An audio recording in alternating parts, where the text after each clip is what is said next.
Thank you all for introducing yourselves. Before I turn it over to our guest, Shmuley asked me to say a few words. In his text, he said to just tell people what I'm feeling. So I wasn't sure exactly what that meant.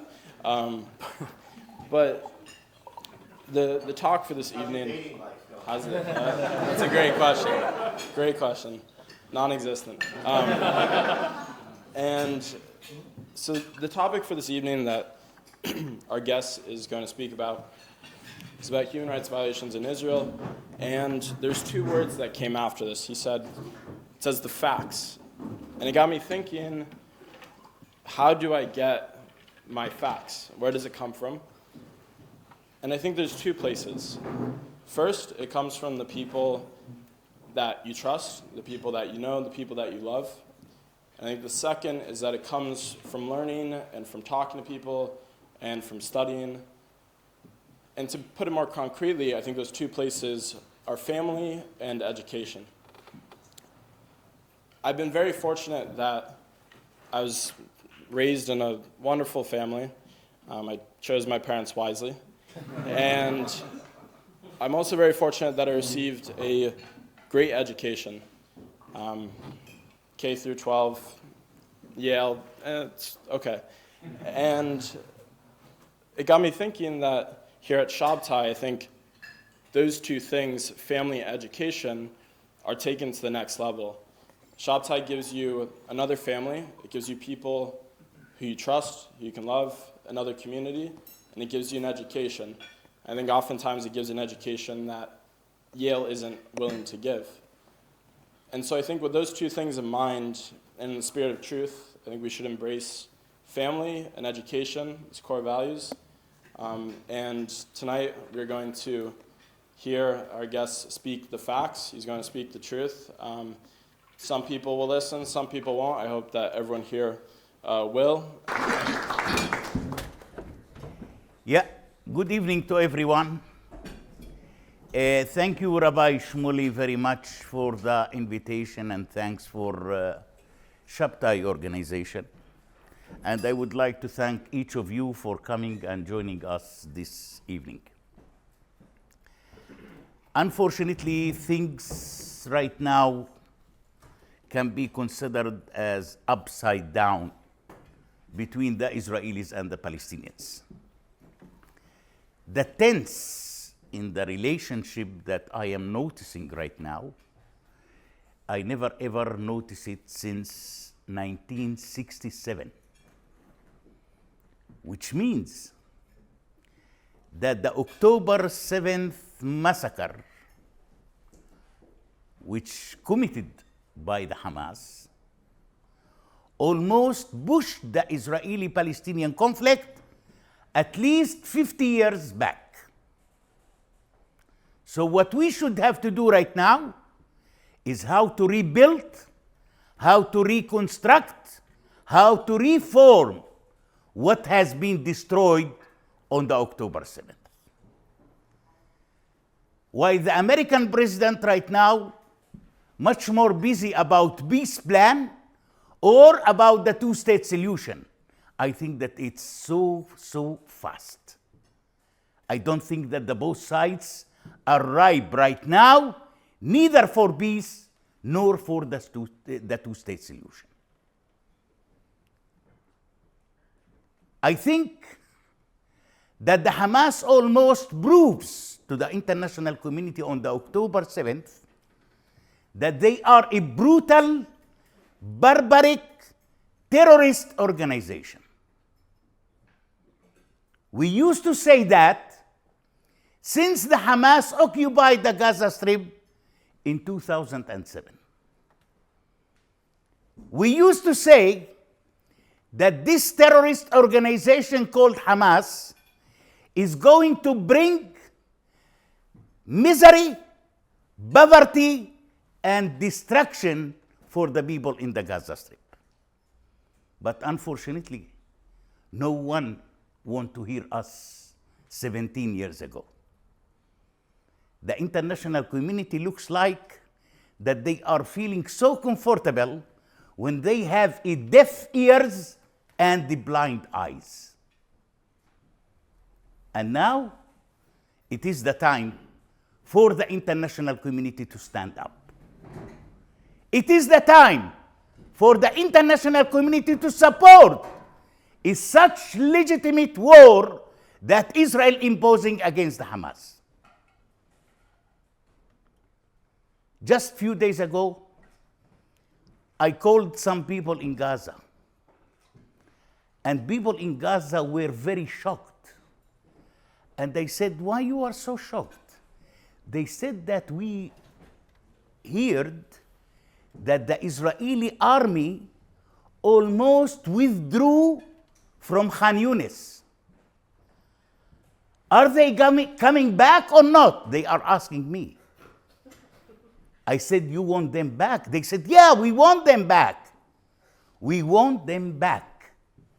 People just suffering, and no one around the world is really feeling their suffer. Friends, I have a friend who called Yusuf. Yusuf used to live in the north of the Gaza Strip in a city called Beit Lahia. Yusuf is a father of 6 children, working in a bakery in the Gaza city, working 12 hours a day for $2.50. He called me one day and he said, Bassem, do you know what's happened last night? I said, really not. What's happened, Yusuf? He said 4 people came to my house in the evening yesterday, and they told me that they are going to dig a tunnel under my house. But it's not going to be for free. They are going to pay me $50 a month. I said, then what was your answer, Yusuf? He said, my answer was, please try to dig 4 tunnels in turn to give me $200. Look how they are using the poverty of their own people. And by the way, the $50, the source of the $50 is Qatar in the Gulf. Not the Palestinians, not the Israelis, not the Turkish, not anyone else.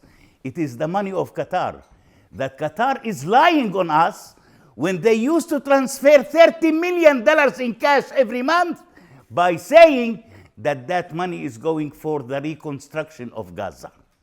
It's a big lie. It's going to the reconstruction of the tunnels and to the reconstruction of the military capability of the Hamas. This is Qatar. So the people in the north of Gaza knows very well that they are living above a huge store of gunpowder. And this is why Israel, at the beginning of this war, asked the people to flee from the north to the south, because Israel knows what is going on above those houses in the north. But while Israel called the people to flee, the Hamas sent their own policemen at the entrance of those cities in the north, pushing people back in their houses, because the Hamas want to protect his own tunnels by keeping those people in the houses. And this is unfortunately one of the main reasons why the number of the killed people in the north was so high at the beginning of this war. Friends, the situation is unbelievable over there. I think that the people in Gaza right now just waiting for the opportunity to flee from all of the Gaza Strip. There is no future in the Gaza Strip right now while it is still under the Hamas regime. the Hamas succeed in the past 17 years to build over than 700 kilometers square of tunnels. We have two Gaza, the upper Gaza and the down Gaza. But in the meantime, the Hamas never ever tried to build a shelter for the civilians to protect themselves, or to the children to protect themselves. And when you are asking the Hamas leaders about the civilians, what was the answer? The answer is that the responsibility of the Gazan people is on the United Nations and on the Israeli occupation. The Hamas want Israel to build shelters for the Gazan people. In the tunnels, hundreds of millions of dollars and shekels the Israelis confiscated.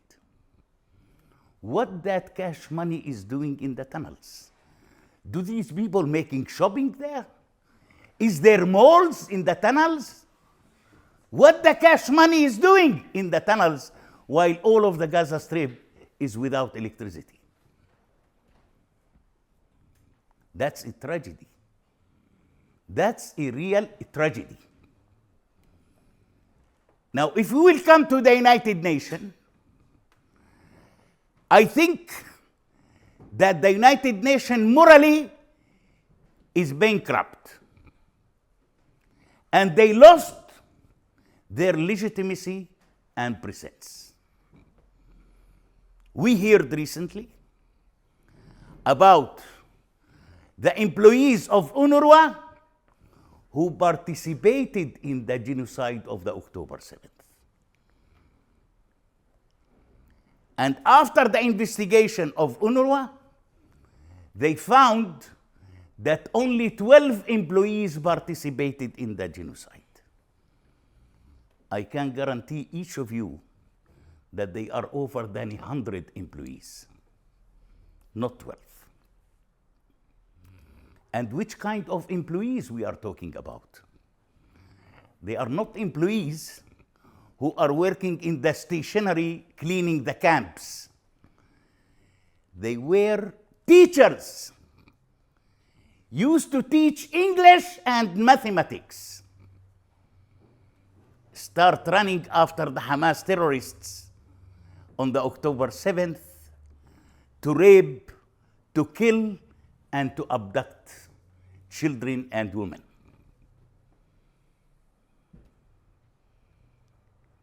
We used to say all the time that UNRWA and the United Nations are completely an anti-Semitic organizations. These people are working in a full cooperation with the Hamas and with the militants of the Hamas.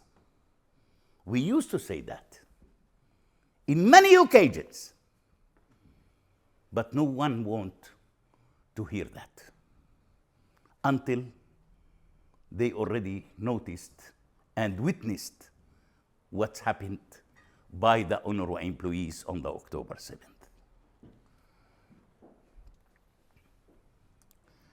The Arabs can do nothing right now. And the impression of the people in Gaza that this war almost supported by several Arab countries. Among them, the United Arab Emirates, among them, Saudi Arabia. Because these two countries, the United Arab Emirates and the Saudi Arabia, believes that peace between the Israelis and the Palestinians is impossible while the Hamas is still ruling the Gaza Strip. Let us finish with the Hamas first. Then everything will go very smoothly. Because right now, I didn't see that any country around the world, including the Arab countries, are really calling to stop the war. Most of the countries talking about how to increase the humanitarian aid and how to release the hostages. Even the ICJ, the International Court of Justice, never ever asked to stop the war. Which means that the international community is still looking to this war as a legitimate war. And for Israel, it is the second war for its independence.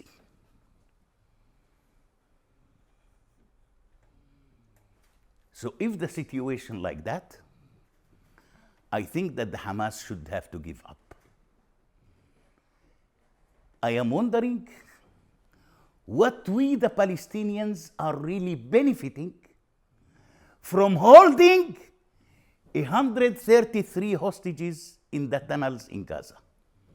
What's that really benefiting the Palestinians? Tell me. So why the Hamas is holding them? The Hamas is holding them in terms to implement his own foreign agenda, which is an Iranian agenda. If Iran tomorrow morning will give an order to the Hamas to release the 133 hostages, tomorrow these people will be free. Tomorrow, these people will be free. But the Iranians are still pushing and pushing and pushing the Hamas not to accept any initiative of the prisoners' exchange with Israel. This is the Iranians. So the Hamas is much more representing the Iranians and the Qataris rather than they are representing the Palestinians. I don't believe that the Hamas really representing the Palestinian interest. At all not. These people are seeking money. Only money. And the whole fight right now is for money, not for any other political Palestinian interest.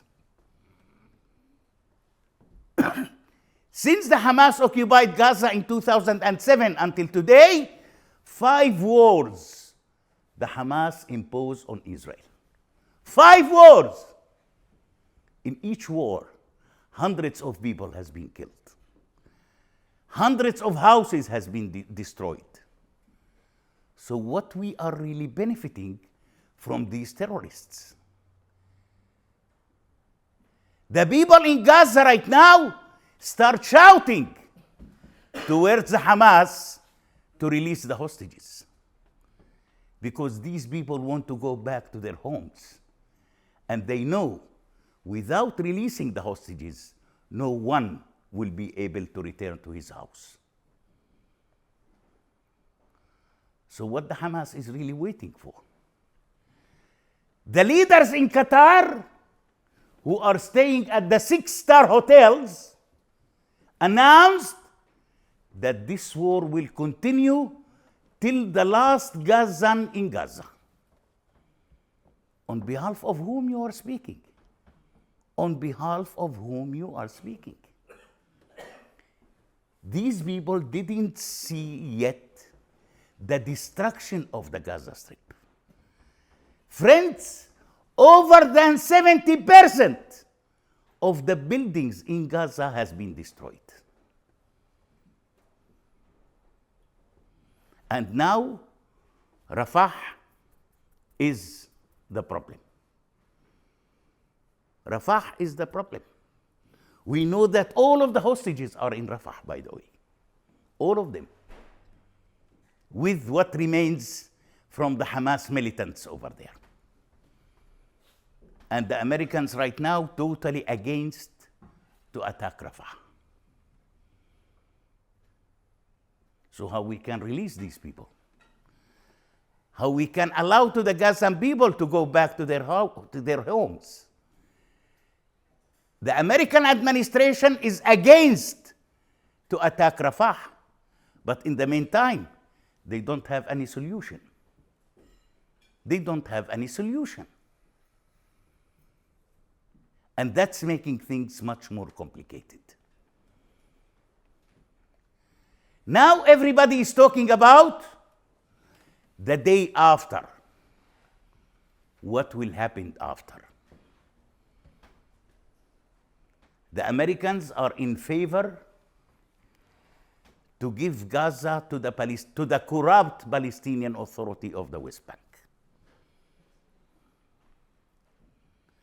Netanyahu is totally against.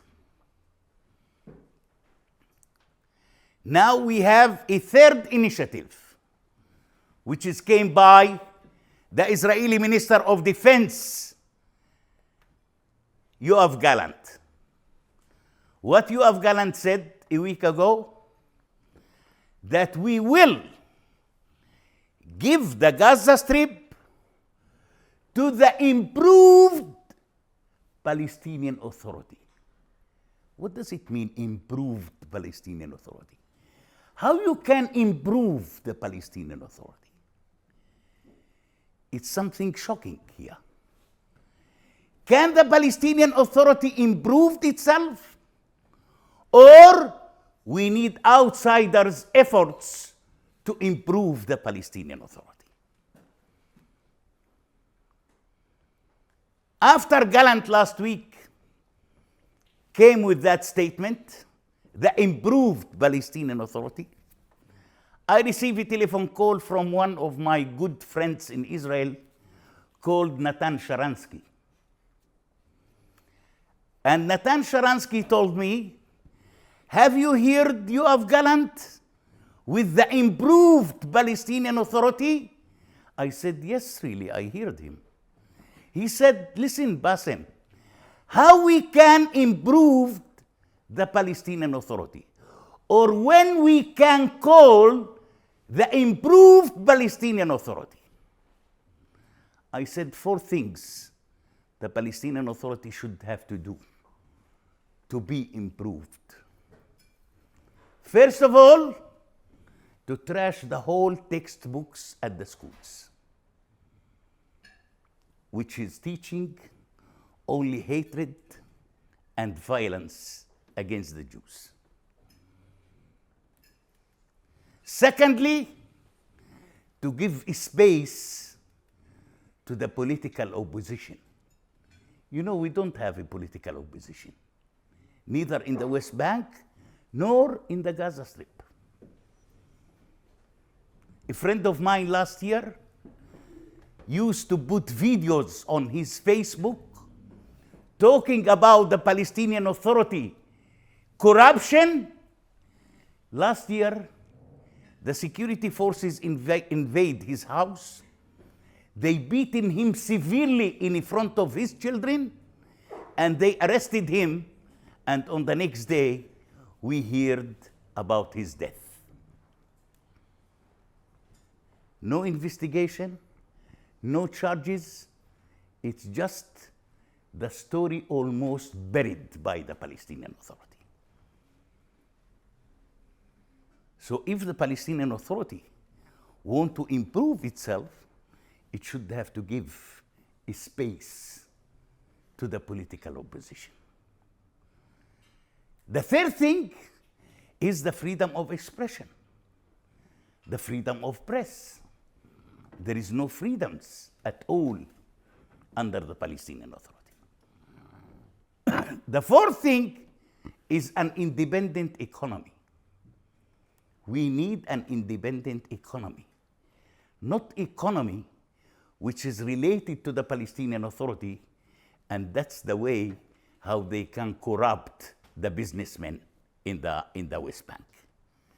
If the Palestinian Authority is ready to take these 4 measures, then probably we can call it the improved Palestinian Authority.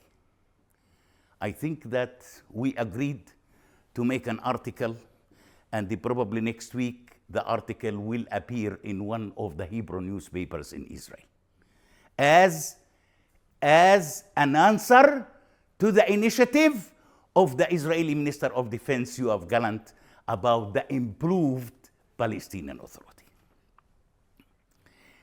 Now, if we will move a little bit to the West Bank, I think that the West Bank in a very difficult situation right now, economically. Economically. As you might know, we used to have over than 200,000 Palestinian workers who used to cross early morning the borders between the West Bank to inside Israel to work over there and to come back. Those 200,000 workers used to bring hundreds of millions of shekels every month to the West Bank. Since the October 7th, no one Palestinian worker is allowed to enter to Israel. And people wondering how long we can wait. If it is another 1 or 2 months, probably we can carry it. But what about if this war will continue for another 6 months? What will happen to those workers? What will happen to their families? The Palestinian Authority is a totally a handicapped, a rehabilitation center for handicapped people. I believe if elections will take place tomorrow, probably Abbas will be elected by his 2 sons and his wife. And I am doubt about the wife.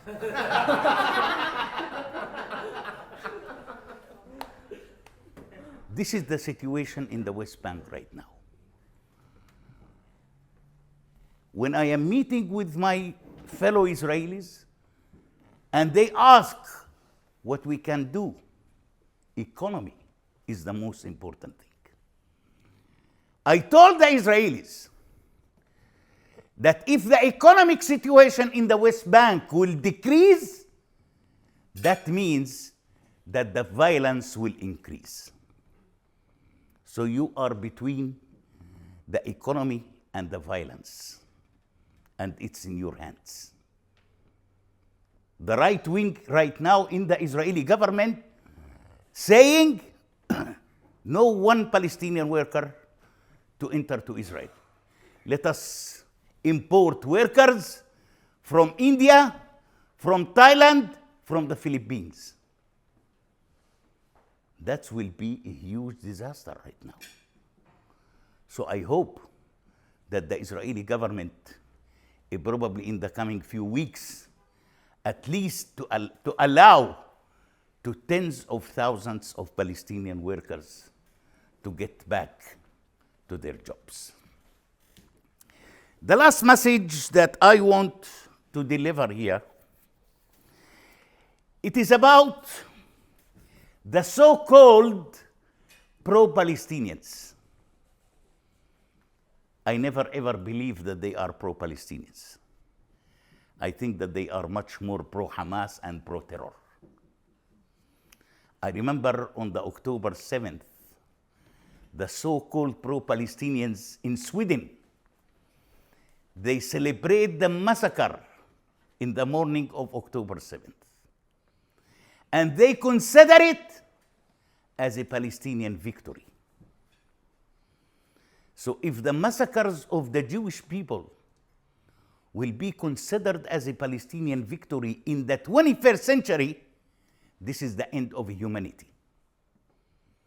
I think that those people caused a huge damage to the reputation of the Palestinians. I don't think that any Palestinian in the Gaza Strip or in the West Bank is aware about the propaganda that these people are really doing, mainly in the campuses in the US and in Canada also. Nobody is aware about them. So whom they are representing, whom they are pro for, what the Palestinians are really benefiting from is such rubbish people. They are just gangsters. They are just gangsters.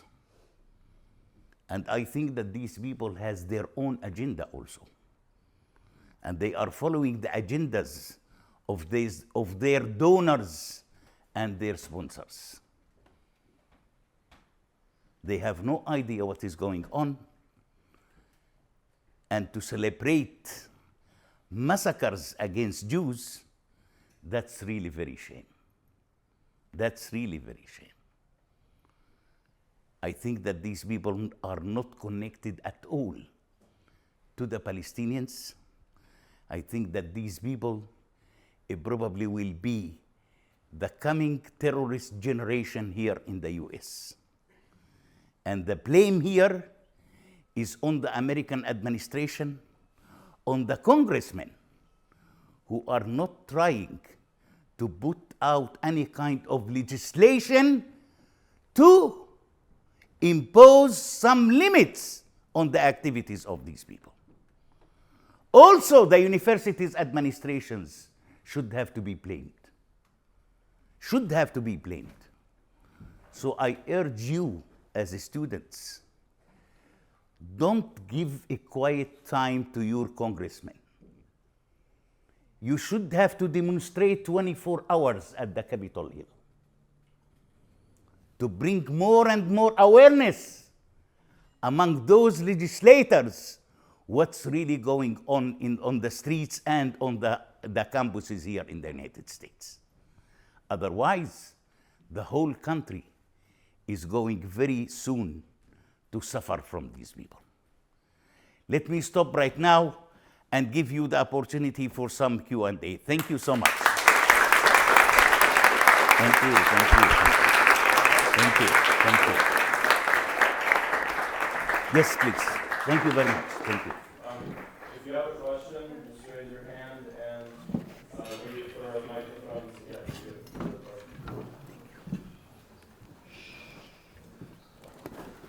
Please speak up.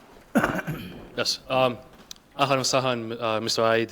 Shukran jazilan. Shukran for being here. I think you're spot on when you identify that Hamas has found a new tactic of practicing terrorism, which is basically using human beings as their Kevlar vests and benefiting from the media and international condemnation that Israel has faced.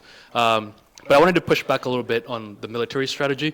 A few months ago, I had the honor of speaking with General McChrystal, who led part of the war in Iraq, and he basically mentioned that largely the war on terror was not successful because the United States was playing whack-a-mole, killing off these not as significant leaders, and as a result, that leader, and they would have like 10 family members joining in the fight. So as opposed to, anyway, stopping the war on terror, the terrorists found a way to recruit more people. So in terms of strategy, I don't know, should we be more strategic? I know in the 70s, Prime Minister Golda Meir had ordered Hamas to strategically attack the leaders of the Palestinian Liberation Front, and not less so the foot soldiers. So should we be more strategic in that sense? While the international community right now decreasing its support in Israel, that's no doubt will benefit the Hamas. And the Hamas right now sitting, very comfortable about the international community reaction towards the war, and from the media, and mainly from the United States administration. They are feeling so comfortable. They don't have to defend themselves right now because the rest of the world is defending us. Why the Americans want to stop the war, why the Americans negotiate the Israelis that you should have to make the exchange between the Palestinian prisoners and the hostages, and the United States trying to push more and more Israel to increase the number of the release of the Palestinian prisoners. Now, this is the strategy that the Hamas is playing right now. They don't have to stand up. They don't have to give statements. They don't have to publish any newspapers. The world is doing the job for them. And they are feeling so comfortable on that. And this is something that the international community must have to be blamed on. I think that the international community should have to stand up, telling Hamas two conditions. First, to release the hostages. Secondly, to lay down their arms. Otherwise, let Israel deal with them. Let Israel deal with them. Because the Hamas, not only dangerous for Israel, it's also dangerous for their own people. On the October 7th, they committed one genocide against the Jews. But since October 7th until today, they are committing genocide daily against their own people. We are talking about, according to the media, 33,000 Palestinians killed, 75,000 injured. Listen, on behalf of what? On behalf of what? Why these people should have to be sacrificed like that? Why hundreds of people should have to be killed daily? Because you want to protect yourself. You want to protect your terrorists. You want to protect your tunnels. You want to protect your military capability. This is how they are sacrificing the people. I have a friend who is living in Rafah. In Rafah. One night, 4 gunmen from Hamas came to his house at midnight. They knocked the door. He woke up. He opened the door and he said, yes. They said, do you have children here? He said, yeah, I have 4 children and a wife. They said, you must have to take them out because we want to go to the roof to shoot this rocket. To the roof to shoot a rocket. Then he said, listen, are you crazy? Are you crazy? You want to kick me out with the 4 children at midnight to shoot a rocket? No, no, no, no, no. I will never do it. Then he shut the door. Next day, they came 8. They came 8. They broke in the door. They didn't knock the door because they know if they will knock the door, he will never open. They broke in the door. They enter inside the house. They beaten him severely. Severely. And they kick him out together with his children and his wife.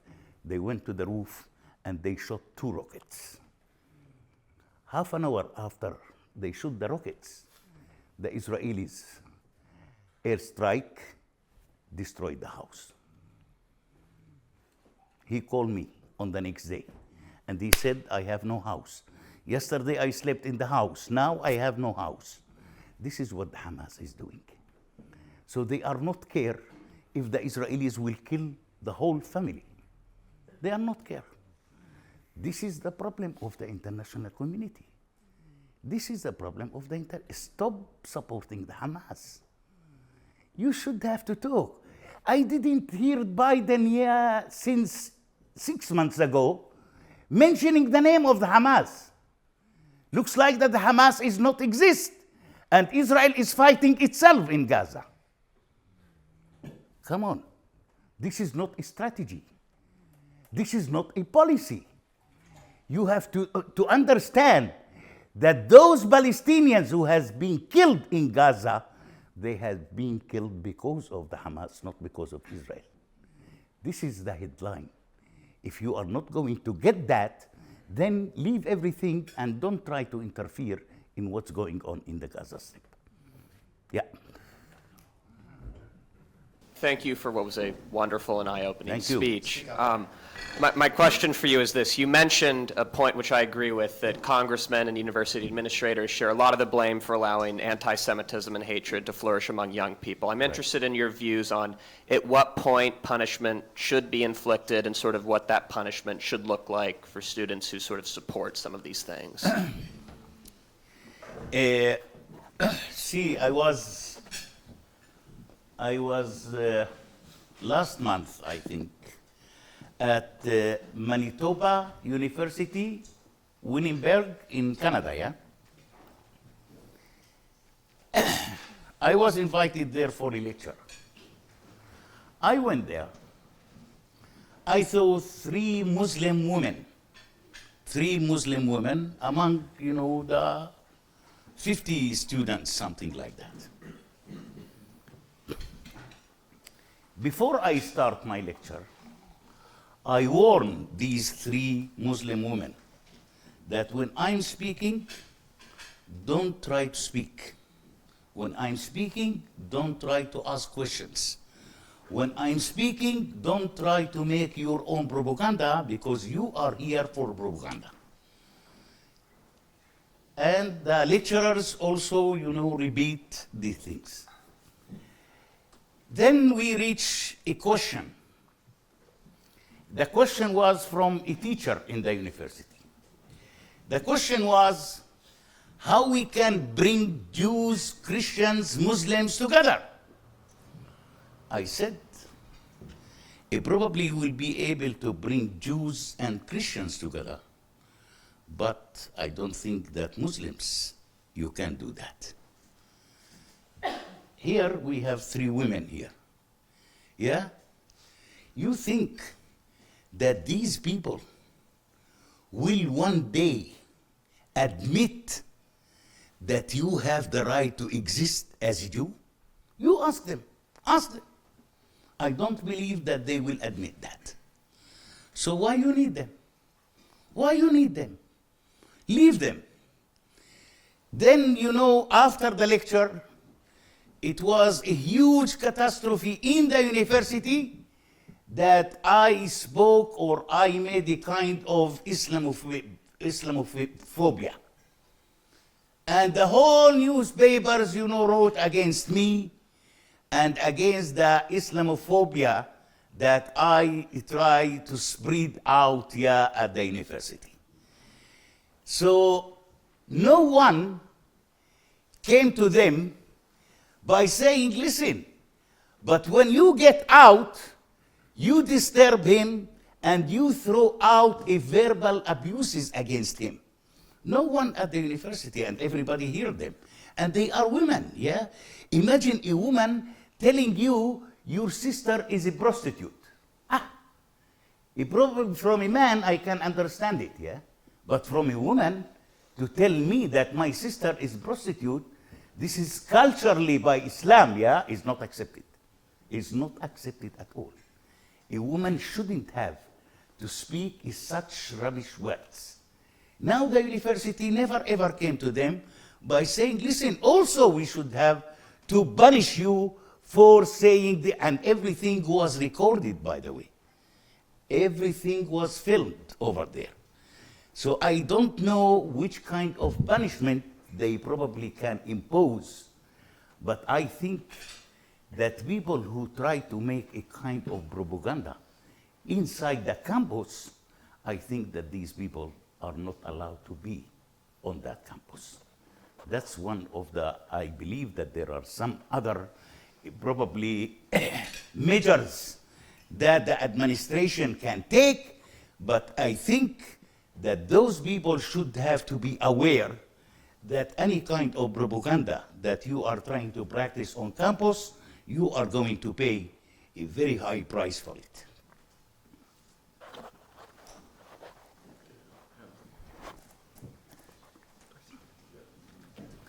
Thank you, Mr. Eid, for coming to speak. Thank you, Mr. Eid, for coming to speak to us Thank you. today. I think my question for you is, as I am aware, you grew up in Jerusalem, is that correct? Yes. I just kind of want to understand what it was like to grow up in Jerusalem, like as a Palestinian, kind of interacting with Israelis, Yeah. what your life was like. I guess, like, in a way, what you were taught and what you understood about Israelis, and then, as you interacted with them as people, because I think that so much of this is us not interacting with each other as people, and I think a lot of that can come from childhood, and I'm very interested to hear kind of what that experience was like for you. Thank you. I really born in the old city of Jerusalem, but I grown up and developed in a refugee camp, which still exists in the north of Jerusalem, called Shafat refugee camp. I lived in that refugee camp for 33 years, from 1966, 1 year before the war, till 1999. I still have 6 brothers who still living in that camp, so I am still going and coming over there. I am a person who spent 28 years of my life defending the rights of the Palestinians. I started my human rights career with an Israeli organization defending the rights of the Palestinians from the Israelis. And after the Oslo Accord, I decided to resign from the Israeli organization. I founded a Palestinian organization to deal with the Palestinian Authority violations against Palestinians under Arafat regime. I believe that you remember. 4 months after I founded the organization, I was arrested by Yasser Arafat. This is the price, that Arafat want to give me for defending the rights of the Palestinians, He arrested me. But I was so lucky that I kept in jail only for 25 hours. Why I am lucky? Because the only one who succeeded to release me in that time, the former US Secretary Warren Christopher under Bill Clinton administration. He is the one who picked up the telephone. He called Arafat in Ramallah. He told Arafat, you have 5 minutes to release Bassem Eid. I remember that I released at midnight Israel time.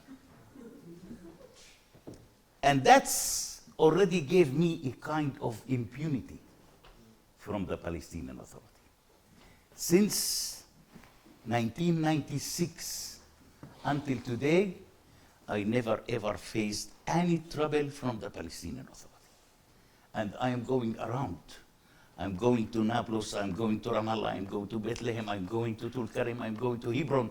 I'm going everywhere, going and meeting people over there. I never ever noticed, any problem from these people. So that gave me the impunity to talk against the Palestinian Authority. To talk against the Palestinian Authority. What I said in English here, I already repeated in Arabic in millions of times on the TVs. On the TVs. I said it in Arabic. Now, I don't think that the situation already changed my mind. Not at all. My mind, since I born, I am a completely independent person. I never ever affiliated with any Palestinian political movement. And I start realizing, during the time, that we the Palestinians are probably the most lucky people in the world. You know why? Because our conflict is with Israel, not with China, not with India, not with Africa. So we are so lucky because all of the world is paying attention to us, not to anybody else. People are starving in Africa. Who is care about? The Tibet are suffering from the Chinese. Who is writing about them? But if one Palestinian will be killed, will appear on the front page of the New York Times. So we are lucky. We are lucky. Secondly, I visited most of the refugee camps in the Arab countries, mainly in Jordan, in Syria, and in Lebanon. And I found that our situation as Palestinian refugees under the Israelis much better than it is under the Jordanians or under the Syrians or under the Lebanese. So that's exactly the message that I am trying to spread out among the Palestinians, that if it is bad for you to live here, you can move to Syria. Maybe Syria is much more secure. I have a friend, I met with him 3 months ago in a refugee camp in the north of Ramallah. I came to him and I said, Muhammad, how are you? He said, thanks to God. You know, Bassem, when I am waking up in the morning, I am thanking God twice. I said, wow. Why twice? He said, first, that he created me as a Muslim. Secondly, that he gave me the opportunity to live under the Israeli authority. He thanks God for that. Because we can see how the Palestinian refugees are living in the Arab countries. We can see. And our situation is completely different here. The level of our life under the Israelis, even in the refugee camps, is still much better than any other refugee camp around the world. So people are very happy. But unfortunately, sometimes people try to hide their happiness for political reasons, yeah? For political reasons. If you will come today to East Jerusalem, you have in East Jerusalem around 120,000 Palestinians living in East Jerusalem. 120,000. You couldn't believe that 30% of the 120,000 Palestinians in East Jerusalem already holding the Israeli citizenship. The Israeli citizenship. No one country, no one Arab country, since 1948 until today, ever recognized a Palestinian as a citizen. No one country until today. Until today. I know Palestinians living in the United Arab Emirates 30 years ago. They have no passports.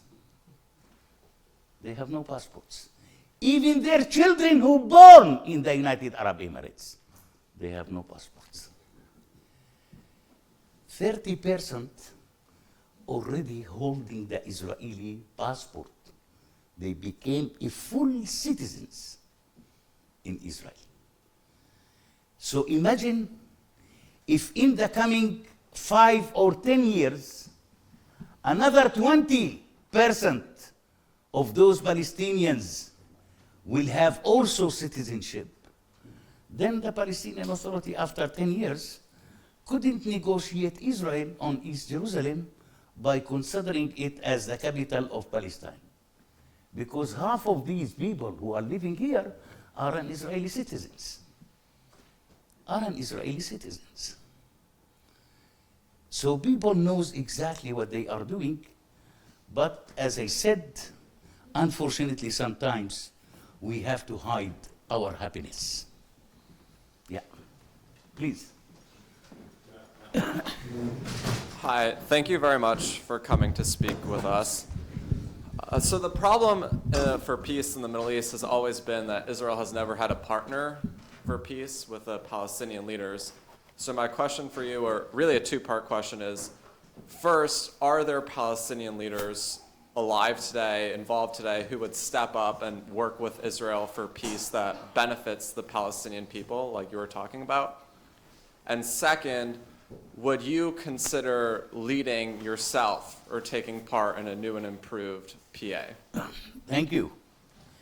Unfortunately, I didn't see any light of a coming a new Palestinian leadership.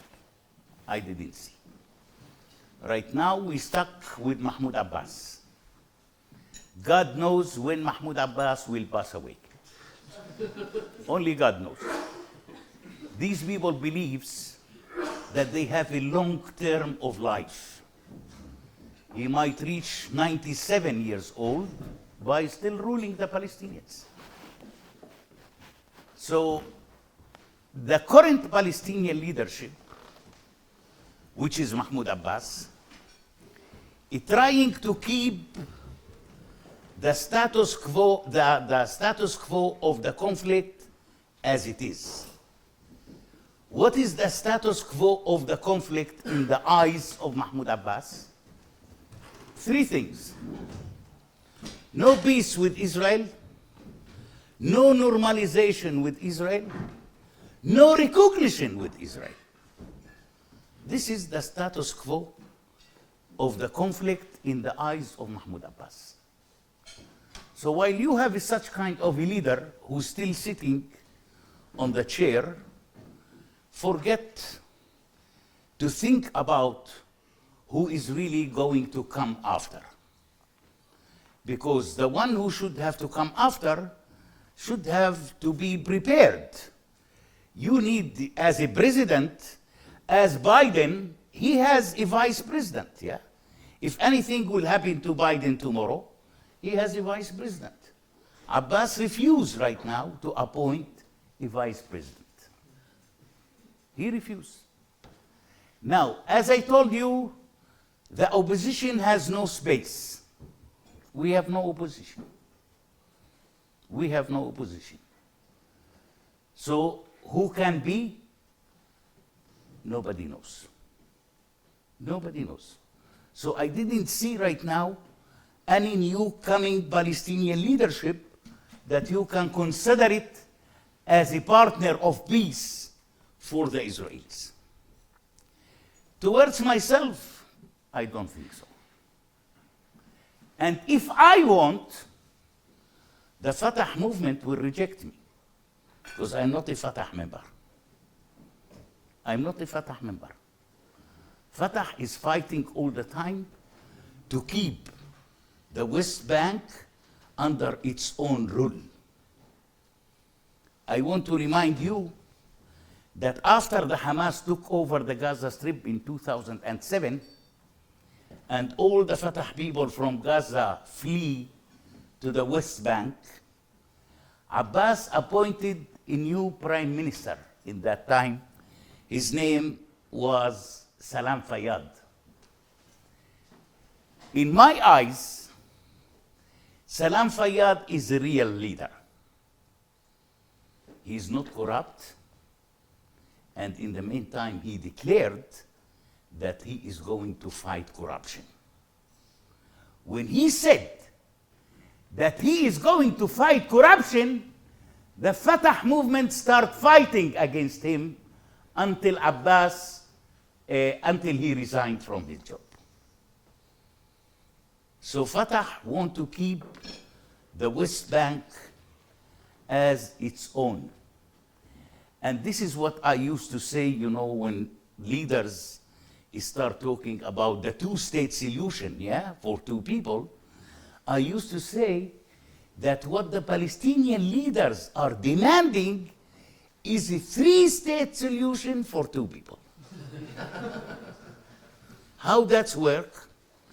Hamas used to defend its own Islamic emirate in the Gaza Strip. Abbas is defending his own empire in the West Bank and the state of Israel. This is how we are living in the past, let's say, since the Israeli withdrawal from Gaza in 2005. 3-state solution for 2 people. And looks like everyone is so satisfied with his own. So when Biden talking about 2-state solution, he should have to go back and to ask the Palestinians if they agree on that or not. Yeah. So this is unfortunately the situation. So right now, I didn't see that there is any partner. I didn't see even any coming peace initiative right now between the Israelis and the Palestinians. Yes, please. Thank you so much for coming. Thank you. I have 2 questions I hope you can accommodate. Let's start with the easy one. Here we go. So, not so long ago, we witnessed the Arab Spring, and it became clear that Arab nations are not shy to an uprising against an oppressive regime. That being said, why do you think there hasn't been any serious uprising of the Gazan citizens against Hamas, especially with the safety net of the presence of the IDF, at least until recently? Yeah. And the second question, is it seems as though since the State of the Union speech, Since the State of the Union speech that Biden gave, American support of Israel has become somewhat conditional. Yeah. What do you make of that, Yeah. and why do you think that might be? Okay. Now towards the first question, I don't think that you should have to call it Arab Spring. It was a very hot summer, which is burning everyone right now. Yeah. I couldn't believe that spring can continue for 13 years in Syria, yeah? Come on. 13 years spring in Syria? Ah.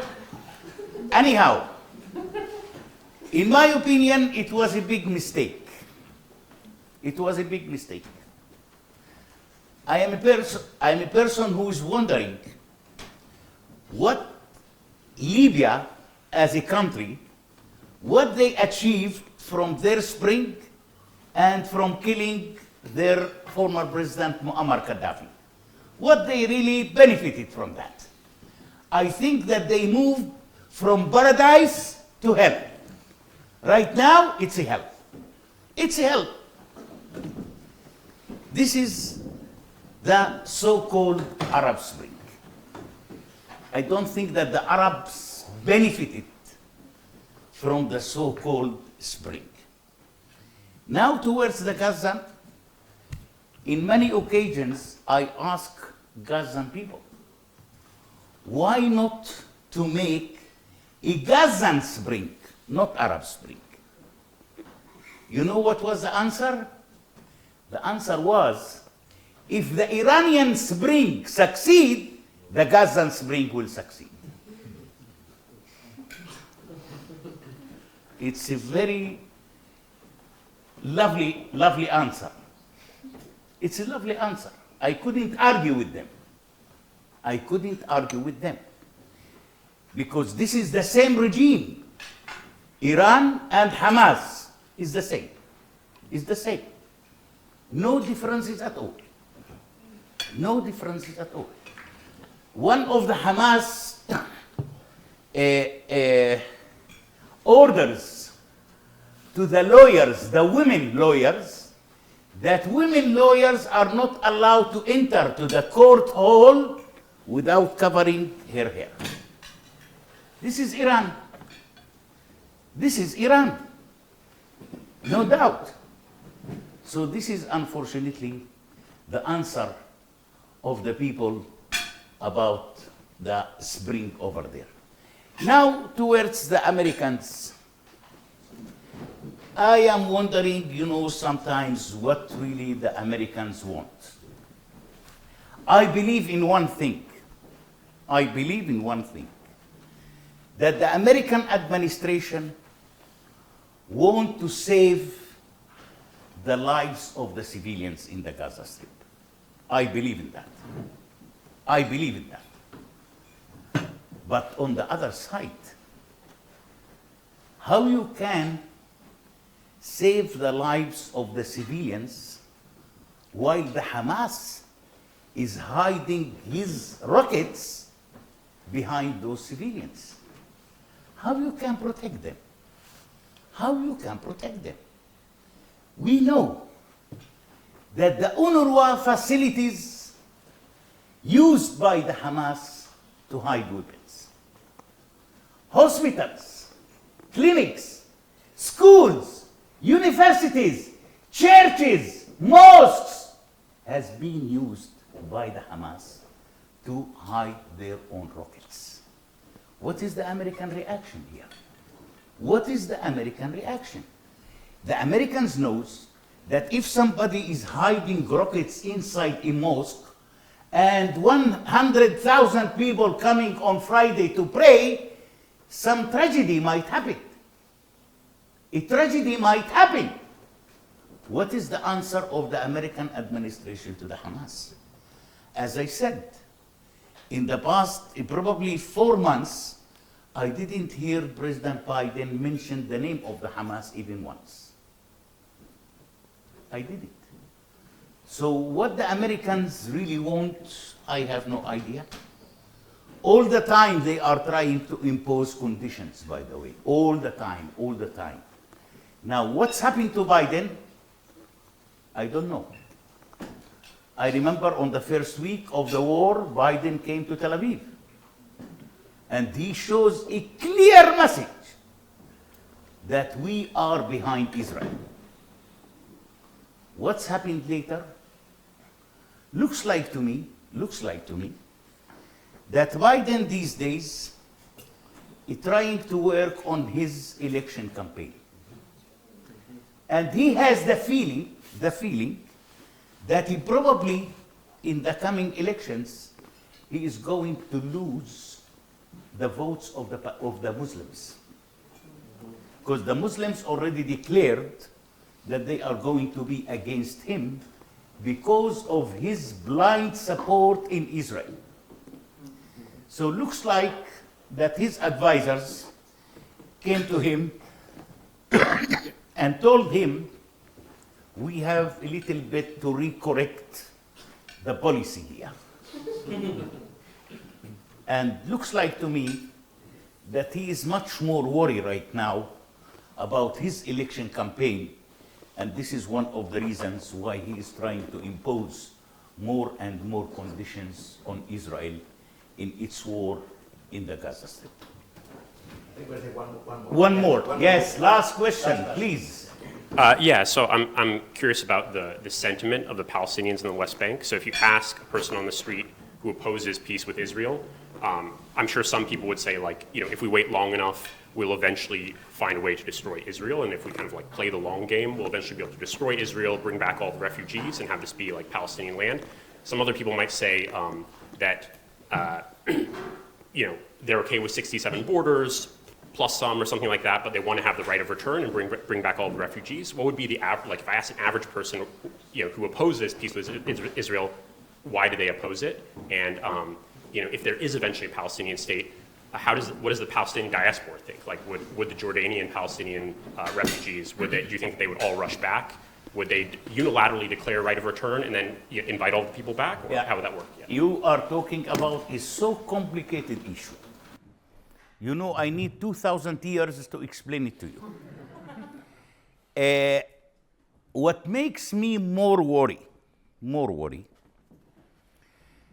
that after we, the Palestinians, sawing what is going on in Gaza, 24 hours, we are following what is going on in Gaza, and the destruction which happened in Gaza, and the huge number of the killed and injured people in Gaza, still in the West Bank, 70% of the Palestinians still supporting the Hamas. That makes me crazy. How it could be? Hamas brought that misery, poverty, and the destruction for the Gazan people. How it could be that you are still supporting them? This is something I couldn't understand it. And I'm feeling so sad while people who are going to Al-Aqsa Mosque on Friday to pray for God, start calling in the support of the Hamas. This is totally against the religion. This is totally, if I will be Israel, I will never allow any of them to enter to Al-Aqsa. Because this is a place to pray, not to call for terror or to support terror. Just pray and go home. If you are unable to pray, don't come. This makes me more crazy. But sometimes I'm saying, how these surveys reach such kind of results and conclusion. When I am going to the West Bank and I am talking with the people, everyone is blaming Hamas. Everyone is blaming Hamas. And on the next day, I saw that the survey shows that 70% of the Palestinians supporting Hamas. Listen, something wrong here. Looks like to me that those who are conducting the surveys are going to specific people on each survey. Specific people. They know that Bassem supporting Hamas. Okay, let's ask Bassem. We know John, a Christian, still supporting Hamas. Let's go to John. Come on, yeah. What is this? What is this? So looks like that the whole surveys that we noticed since 6 months ago are focusing on one category, on the same 1,500 people. So every 2-3 weeks, they ask them, supporting Hamas? Yes, supporting Hamas. Then 70% supporting Hamas. The problem is that since the beginning of the war, until the last 3 weeks, the same number, 70%. No one less, no one more. How it could be? Something wrong here, yeah? Something wrong here. So this is, I think, the most important thing right now, to focus on it and to let the Palestinians more and more start realizing that the Hamas is the real problem of the Gaza Strip. Thank you. Thank you, thank you, thank you. Thank you, thank you. Thank you very much. Thank you, thank you, thank you, thank you.